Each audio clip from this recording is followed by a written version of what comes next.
Au nom du Père, du Fils et du Saint-Esprit. Nous fêtons la fête de l'Épiphanie par anticipation, puisque nous sommes le 3 janvier et que la fête de l'Épiphanie se trouve le 6 janvier. C'est un évangile très symbolique, plein de symboles, qui éclaire sur notre foi. En tout cas, c'est le jour où s'accomplissent les prophéties. Une étoile se lèvera de Jacob, est-il écrit dans Nombre. Il sera la lumière des nations, dit Isaïe. Épiphanie, l'apparition, la révélation. Étymologiquement, c'est qui brille au-dessus, qui apparaît au-dessus. L'étoile apparaît au-dessus de la crèche. La fête est un 6 janvier dans le monde de l'Égypte, de l'Orient. C'est la fête de la renaissance du soleil. En fait, on s'aperçoit que dans toutes les traditions, depuis l'aube des temps, il y a des prophéties qui disent qu'un sauveur naîtra d'une vierge, qu'un soleil se lèvera à l'Orient et apportera la lumière aux hommes. Toutes les traditions, toutes les religions, les mythes, les légendes annoncent ce que Mircea Eliade appelle des prémices, des épiphanies, qui sont les prémices de l'ultime épiphanie, celle de la naissance du Sauveur. Et cette fête chez les Égyptiens de la renaissance du soleil nous donne un indice sur ce qu'est l'épiphanie. C'est en fait l'apparition ou la révélation du Christ cosmique. Le 25 décembre, nous avons fêté la naissance de l'homme Jésus, en lequel s'est incarné Dieu. Mais dans la fête de l'Épiphanie, nous fêtons le Christ dans toute sa manifestation glorieuse, le soleil qui se lève à notre Orient. Et ce sont les mages qui vont nous annoncer cela. Les mages, ce sont, vous le savez, des sages, des astronomes, astrologues, des scientifiques, mais aussi des magiciens, selon l'interprétation du temps. Donc des hommes qui sont païens, qui ne sont pas reconnus par les juifs croyants en particulier. Et ils représentent les nations, le monde entier, parce que dans l'Épiphanie, dans la naissance du Sauveur, c'est le monde entier qui est concerné. Tout homme, quelle que soit sa tradition, quelle que soit sa religion, qu'il soit athée ou croyant, est concerné par cette réalité de la venue dans le monde du Sauveur. Et c'est l'accomplissement des prophéties. Et je vous en veux lire quelques petites phrases quand même tirées de la Bible. Il sera la lumière des nations et la connaissance de notre Dieu remplira la terre tout entière. Je fais de toi la lumière des nations pour que mon salut atteigne aux extrémités de la terre. Les nations marcheront à ta lumière et les rois à ta clarté naissante. Tous sont rassemblés, ils viennent à toi. Les richesses de la mer afflueront vers toi et les trésors des nations viendront chez toi. Des multitudes de chameaux te couvriront, des jeunes bêtes de Madian et d'Épha, nous l'avons entendu, tous viendront de Saba, apportant l'or et l'encens et proclamant les louanges du Seigneur. Il dominera de la mer à la mer, du fleuve jusqu'au bout de la terre. Son nom sera béni à jamais, il durera sous le soleil. En lui seront bénies toutes les races de la terre, et tous les païens le diront bienheureux. N'est-ce pas une merveilleuse nouvelle?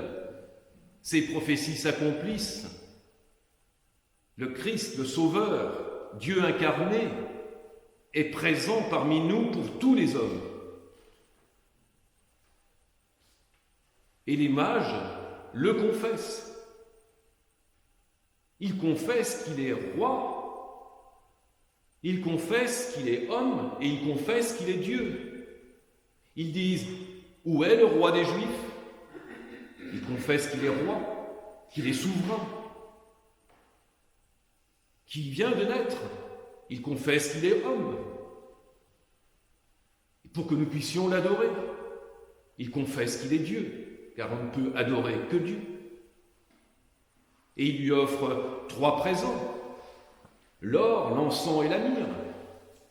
L'or, c'est le tribut qu'on donne à celui qui est le souverain et dont on est le féodal, dont on est le serviteur. Il est Dieu, on lui offre l'encens. L'encens, c'est ce qui purifie tout ce qui doit approcher Dieu. Et l'encens, c'est aussi le symbole de la prière qui monte vers Dieu. Et puis on lui offre la myrrhe, ce parfum et ce baume qui rend incorruptibles les choses, et en particulier la chair des morts. Donc il est homme, la myrrhe, et la myrrhe qui est le prémisse de la résurrection. Puisque, au-delà du symbole de l'incorruptibilité de l'homme dans sa destinée, eh bien, nous voyons bien que c'est la résurrection, puisque, comme les rois mages, les myrophores vont venir apporter la myrrhe et témoigner de la résurrection du Christ.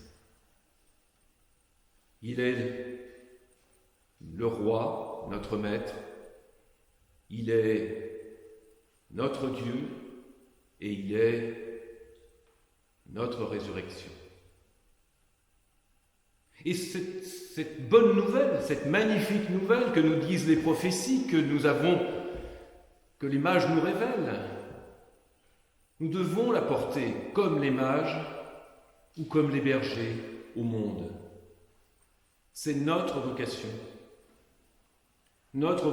d'être des bergers ou des mages, puisque les deux portent l'information au monde. Et donc, les bergers et les mages sont notre modèle, parce qu'il faut d'abord que nous adorons Dieu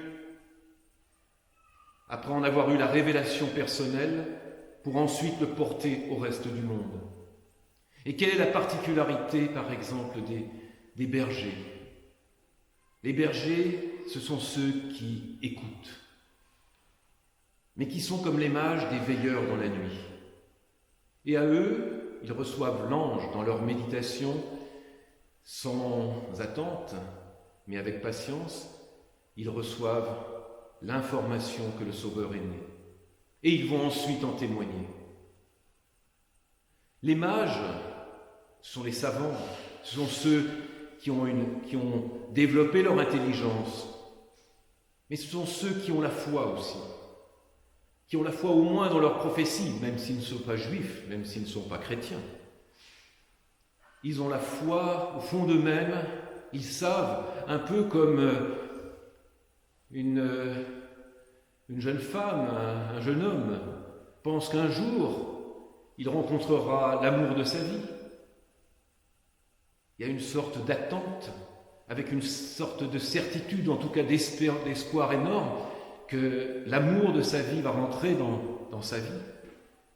Eh bien, les mages sont des êtres intelligents, des sages et scientifiques, mais qui ont dans leur cœur cette attente de rencontrer l'amour de leur vie, qui les sauvera. Et donc ils scrutent le ciel, mais en scrutant aussi les Écritures. Et un jour vient le signe, pour eux, qui est plutôt celui qui vient par la vue, par l'extérieur. Ils voient le signe de l'étoile, et ils se lèvent et ils vont à sa rencontre. Et nous, dans la foi, nous avons un signe. C'est l'étoile de la foi. Notre signe, c'est le fait que nous croyons en Dieu et que nous sommes guidés par cette foi. Et c'est elle qui va nous faire témoigner aux hommes. Et donc, notre vocation est d'apporter au monde cette révélation magnifique qu'il y a un Sauveur dans tout l'univers qui est présent en tout et dans toutes les traditions. Et cette révélation, c'est de dire aussi aux hommes qu'il y a une manière d'être au monde qui est différente de celle où l'on croit, qui est celle de l'homme, celle où l'homme croit qu'il peut faire tout par lui-même. Puisque le Christ est présent en tout ce que fait l'homme doit être une offrande à Dieu, une construction pour Dieu. Récemment, je parlais avec Monseigneur Marc et il me disait toutes les créations de l'homme devraient être des cathédrales offertes à Dieu. Au Moyen-Âge, on faisait des cathédrales dans un élan vers Dieu. Il n'y a pas de raison que ça ne soit pas la même chose aujourd'hui. Que tous nos actes, mais que les actes de nos gouvernants, de nos scientifiques, de nos agriculteurs, de nos médecins, soient des actes qui soient en offrande à Dieu, qui ne sont pas des actes de rentabilité, de prédation sur le monde, mais des actes qui dévoilent le Christ, plein de douceur et d'amour qui se trouve au sein même de la matière. Le rôle de l'homme, c'est un peu ce que dit Pierre Rabhi pour l'agriculture. Le rôle de l'homme, c'est pas de mettre de la chimie, de violer la nature. C'est d'accompagner la vie qui est dans la terre. C'est de la révéler. Et c'est un acte religieux. Tout acte que nous avons, nous, croyants, dans le monde, ce sont des actes religieux qui doivent être pleins de paix, pleins d'amour. Là aussi, Monseigneur Marc me donnait une phrase, parce qu'il avait côtoyé dans le temps des alchimistes, et il me disait, les alchimistes, ils ne violent pas la nature pour faire l'or philosophal. Ils accompagnent cette nature dans la prière. Et il me disait, la nature révèle ses secrets quand elle est aimée. N'est-ce pas une magnifique phrase? C'est dans l'amour.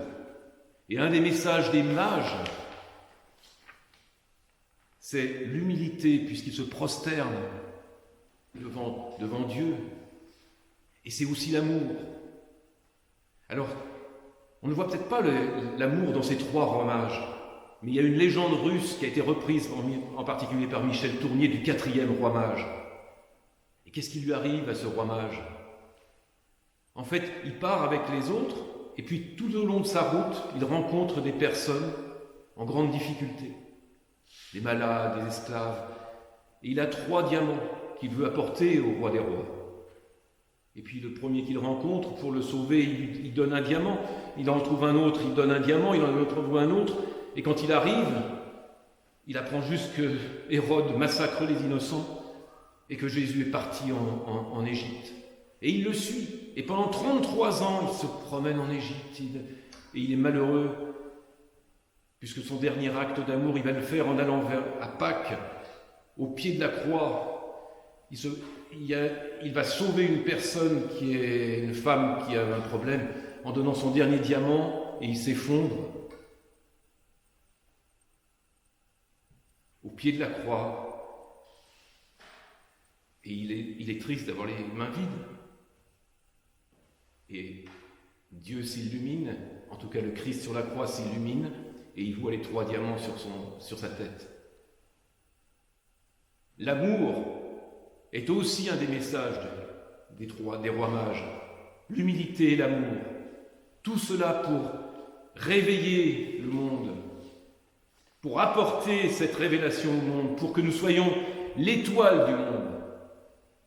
Et je voudrais terminer par une belle prière qu'on m'a envoyée, qui est anonyme, mais qui résume un peu cette homélie. Dieu Tout-Puissant, qui est présent dans tout l'univers et dans la plus petite de tes créatures, toi qui entoures de la tendresse tout ce qui existe, répands sur nous la force de ton amour pour que nous protégions la vie et la beauté. Inonde-nous de paix pour que nous vivions comme frères et sœurs, sans causer de dommages à personne. Ô Dieu des pauvres, aide-nous à secourir les abandonnés et les oubliés de la terre, qui valent tant à tes yeux. Guéris nos vies pour que nous soyons les protecteurs du monde et non des prédateurs, pour que nous semions la beauté et non la pollution ni la destruction. À lui, notre Maître, notre Roi, notre Sauveur et notre Dieu, soit l'honneur, la puissance et la gloire au siècle des siècles. Amen.